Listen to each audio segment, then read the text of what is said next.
Our new engine creates a huge leap in visual fidelity and graphical immersion for Call of Duty. To highlight this leap forward, let's take a look at a couple of these new features in-game. Let's start with a look at one of our new advanced tessellation features called displacement mapping. This feature allows our engine to create high-res geometry in real time on terrain surfaces that were in the past very flat. To better illustrate this, we are going to bring up some of the in-game development tools to show you what this new feature is actually doing. So with displacement maps off, you can see that the rocks on the riverbed are basically flat. However, as we slowly turn on displacement maps, you can see real geometry. The rocks, the nooks, the crags actually grow. This is a significant increase in geometric fidelity that is happening in real time in our new engine.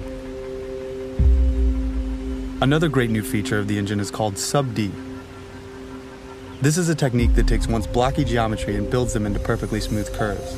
It's been used for a while by Hollywood and film, but the breakthrough for us has been utilizing it real time in engine. So as we look down the sight with sub-D turned off, you can actually see how the edges are jagged because of the normal poly count. So now with sub-D turned on, you can see that the normal poly count has been increased exponentially. And what's amazing about sub-D is that it will continue to subdivide in real time as you get closer to objects. So no matter how close you get, nothing will break down.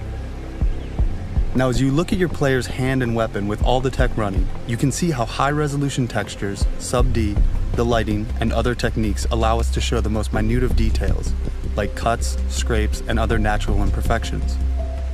Also notice how the scope is now perfectly round. We've also implemented other features that further increase the natural look of the game. One example of this is how light affects the player's vision. As in the real world, when you look at something dark and then turn to something bright, your eyes will adjust to compensate. Displacement mapping and real-time sub-D, along with other new technologies such as HDR volumetric lighting and real-time ADSR, set a new benchmark for immersion for Call of Duty.